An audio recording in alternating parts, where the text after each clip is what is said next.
ஒலிவமரம் மாலயத்தில் நடப்பட்டவன் சமூகத்தில் வாழ்கின்றவன் அன்பையே நம்புபவன்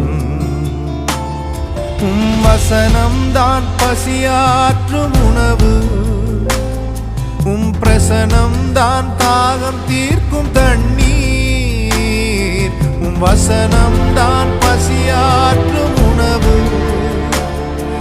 பிரசனம்தான் தாகம் தீர்க்கும் தண்ணீர்